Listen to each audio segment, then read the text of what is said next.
Welcome to Rider Nation Station, presented by American Manufacturing Solutions, your total logistics partner, investing in Rider Nation Station and St. Mary's, Ohio, and to our other fine sponsors.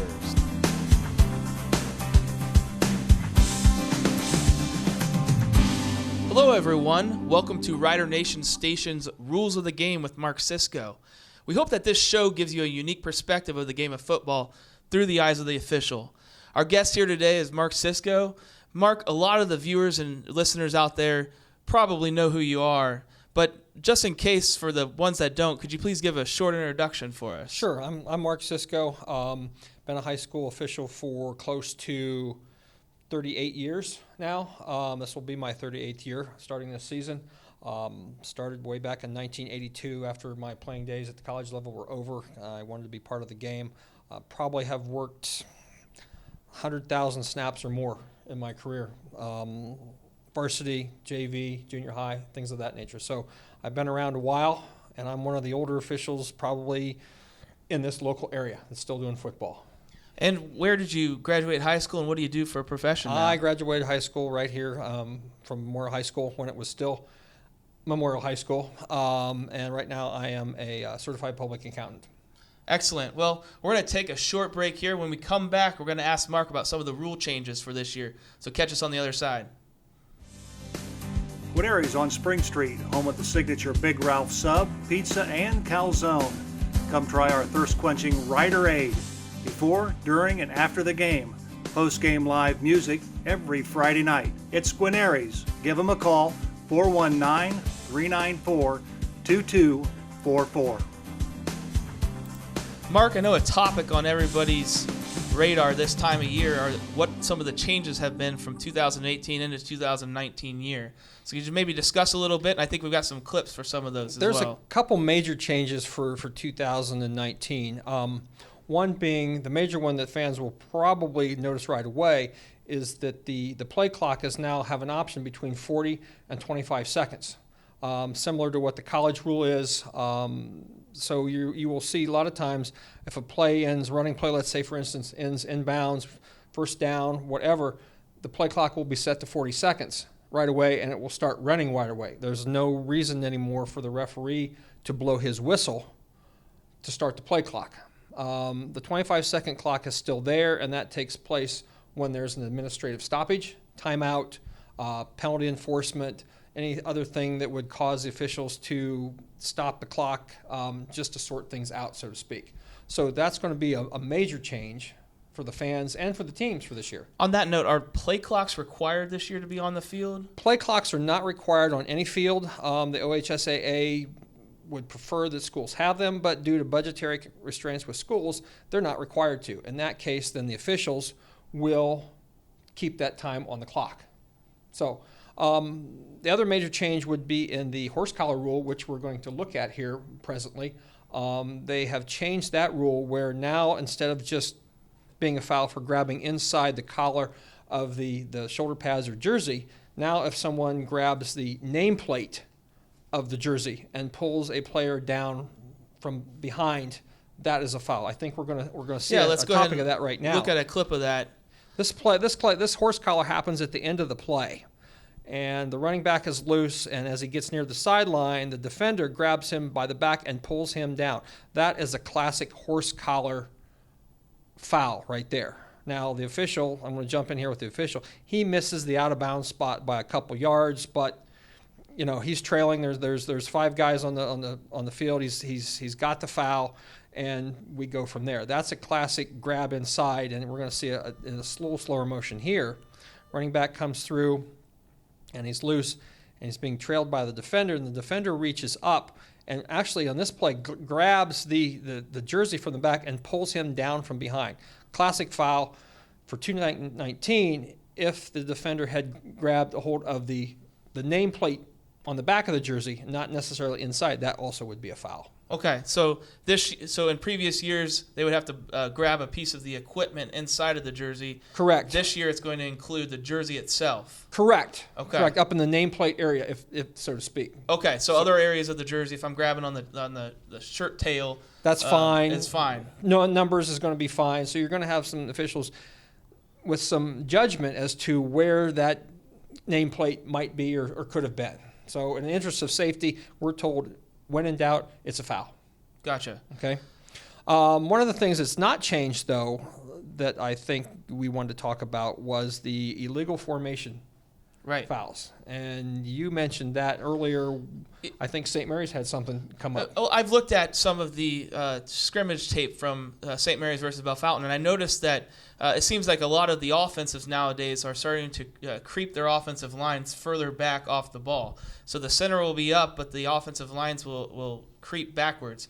Especially with spread offense, I've noticed that the offensive line will start to form a pocket for the quarterback even before the ball is snapped. Correct. With their stance and where they're located. Correct. And I was just curious what the rules are with that and how that has changed over time. Well, the rule really hasn't changed. The rule basically says that you must have 5 men on the line of scrimmage, all right, and normally it's going to be the center and 2 guards, 2 tackles, all right, and they, to be considered on the line of scrimmage, their hands or heads must break the waistline of the center or the snapper. And if they don't do that, we could have a foul for an illegal formation. And I think we have a cue up here that we're going to look at here in just a second that will show the initial formation. And you see the team in white, and we'll run it again here, was back off of the football. And you're going to see that they were in, looked like they were bowed. Let's see if we can see that play again real quick. And okay, so the guards and the tackles and the we're tight back ends. behind the waistline of the center, and Right. that is a foul. Where you really see it happen is on kicking plays, on punts. Those guys will normally stand up, and you can see on this still shot right here that the tackle on this side is probably behind the center's waist, if not totally behind his rear end, and that's a foul right away. Right. And the officiating crew did a good job here, and they got the foul. So. Right. Yeah, that's a big deal. Well, that's not changed. I mean, that rule's been there. But, yes, a lot of teams are trying to cheat, so to speak, and getting those linemen back. Right, as it becomes more of a passing type of league, or type of offense, or type of game, they're looking, I think, to start themselves already back off the line where they can kind of absorb the defensive rush. That's correct. So That's right. definitely something to look for. What other rules? One of the rules they changed this year was the tripping rule. It used to be where the rule said you couldn't trip any player except the runner. Now they've changed that and said, well, we're going to take that out of play too. So if you intentionally trip a runner, ball carrier, that's a foul as well. So that's a little bit of a change there. You don't see it happen very often, but it does. I think we've got a clip here lined up where we're going to see a possible trip, not necessarily on the ball carrier, but here's one of those deals where, as an official, you have to decide, is this a trip or not? And if we run this thing, I believe you'll be able to, right at the, once they snap the football, you're going to see a leg whip. Is it a trip? Is it not? So we're going to run this thing, and there it is. The guy in white right there throws out the leg and the ball's loose. Well, is it a trip or was it unintentional? Did he just get flung around by the action that preceded the leg coming out? That's something that the official has to see and decide on. So again, it's another judgment call. The official has to say correct. That's either intentional or it's accidental. Or it's accidental, and some would say, well, even if it was accidental, it's still a foul. Well, maybe not, depending on circumstances in the game. But so you decide whether that's a foul or not. If that was against the ball carrier, yes, you've got a foul. While we're talking about tripping, I wanted to bring up another blocking issue that I noticed. I was watching the St. Mary's Bellefontaine scrimmage last week, and I noticed that the St. Mary's offense in their first series was called for a chop block. It looked like the tackle blocked the defensive tackle, and then the center shot out into the lower body of the defensive tackle. Is that the proper call, or is that what kind of penalty is that? It sounds like the proper call was a chop block, which is what it was. Coaches know it as a high-low or something along those lines, but by rule reference, it is a chop block, and that is illegal when you have one player engage, let's say another player above the waist, and another player then will come and hit him below the waist, or initial contact is below the waist, and then the following contact is above. So it's kind of like when you were young kids. You're gonna get down behind somebody and then have somebody else trip them over.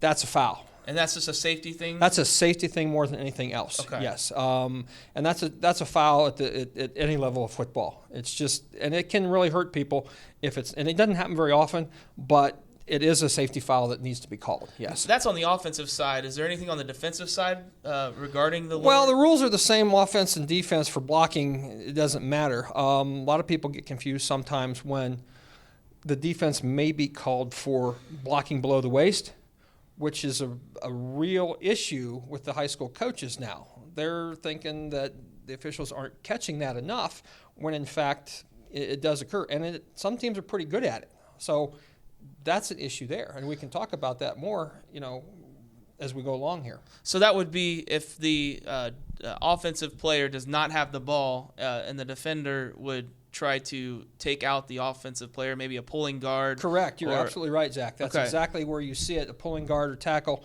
and the defensive end or cornerback may see these guys coming, and he'll go low to take them out, and opens up his teammates to come and get the ball carrier. That's exactly what happens from the defensive side of football. I know I talked to Coach Fry a couple weeks ago, and he said that Coach Denny Long has been complaining about that since the 1980s. So hopefully we're starting to see more of emphasis on that on the defensive side. If they're going to call it on the offensive side, hopefully they call it on the defensive side too. Well, Coach Long was one of my coaches, and at the time when I was playing, blocking low like that was legal. You pull a guard and go out and go and take them out. And shortly after, early in the 80s, they've done away with that rule where the only low blocking can occur on the line of scrimmage and within a short period of time after the ball snapped. So, the old ways of St. Mary's pulling guards coming out and taking kids out low has gone away, and it went away really fast. And again, it's a safety thing that is thought would save knee injuries and things of that nature. So, excellent. Are there any other rules that we may have left out for 2019? The only thing that came about, and I don't believe that you're going to see it, would be that the 30-point differential for running clock that sometimes happens in games. Once a team's ahead by 30 points in the second half, you can go to a running clock. That can also happen now in the first half, but it has to be by the agreement of the opposing coaches. Okay. I don't really think that you're going to have two coaches agree to that in the first half unless there's an absolute whitewash going on and the losing coach wants to get the game over with and spare his kids any more physical damage or harm or wherever. 30 points in today's football with spread offenses can be overcome, so you figure that some of the coaches are going to think that they have ability. But most of the time that's not going to happen right. from my experience. So. And maybe they'll be able to know themselves, hey, we're not going to be able to make this up, and right. we're going to make that call. So right. Hopefully St. Mary's is on the positive side of that rule many times this season and this year. So we're going to go ahead and take another break, and when we come back, we're going to talk about the different positions that the sure. officials, and maybe go over in more detail one of the official positions. Okay, great. Guarneri's on Spring Street, home of the signature Big Ralph sub, pizza, and calzone. Come try our thirst-quenching Rider Aid before, during, and after the game. Post-game live music every Friday night. It's Guarneri's. Give them a call, 419-394-2244. Welcome back to Rules of the Game with Mark Cisco. Mark, we wanted to talk a little bit about the positions that the different officials, I know there's a linesman and a umpire. I'm probably using these terms wrong because we just called him sir when we were in football. But I wanted to talk in more detail about the referee position, and maybe each week we can go over a different position here. Sure.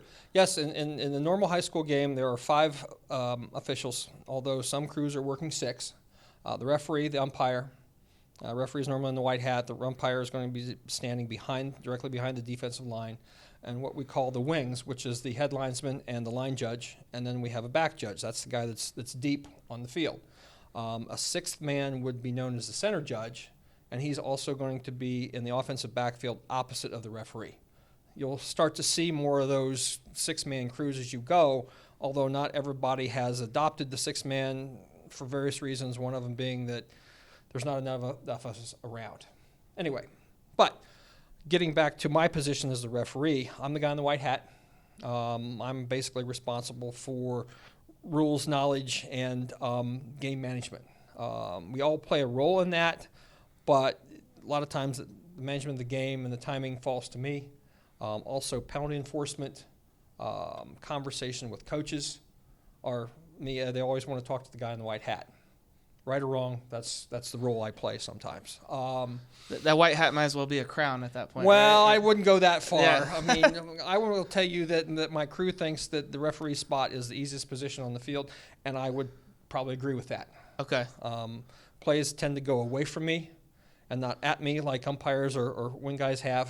So maybe the white hat's a little bit of a target too, though, because the Well, coaches are looking to not talk when to you're you. 15 yards behind the ball. It's True, not. I mean, true. There are times when I could get caught up in a quarterback that's scrambling, but if I am, then I'm not doing my job. Okay. Okay.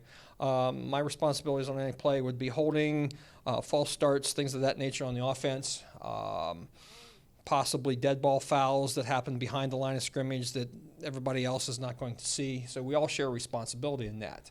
On punt plays, I'm responsible for the kicker. Roughing, no roughing, we got a tip ball, things of that nature. Passing plays, roughing, quarterback is going to fall to me. Mm-hmm. My hope is that when there's a pass play that the quarterback just stands up right away and throws it, and I don't have to make a judgment. Right. But that's part of the game. So referee is a spot that I really enjoy. I'd rather do that than any other spot on the field, not because it's probably the easiest, but I've learned that I really like it back there, and I would want to be no other place on the field. Great. Well, I think that's all the time that we have today for our show. So I want to thank you for coming again. My pleasure. And doing this. I want to thank our sponsors. And I want to invite everybody to come back to next week where we talk about maybe some of the issues from the St. Mary's-Sydney game. We'll also talk about maybe some of the other referee type of issues around the state. I know that there's been a shortage over the past year. So be sure to check back with us next week where we back here for Rules of the Game with Mark Cisco. This episode of Rider Nation Station has been sponsored by American Manufacturing Solutions, your total logistic partner, investing in the St. Mary's community. Guarneri's on Spring Street, home of the signature Big Ralph sub, pizza, and calzone. Come try our thirst-quenching Rider Aid before, during, and after the game. Post-game live music every Friday night. It's Guarneri's. Give them a call, 419-394-2244.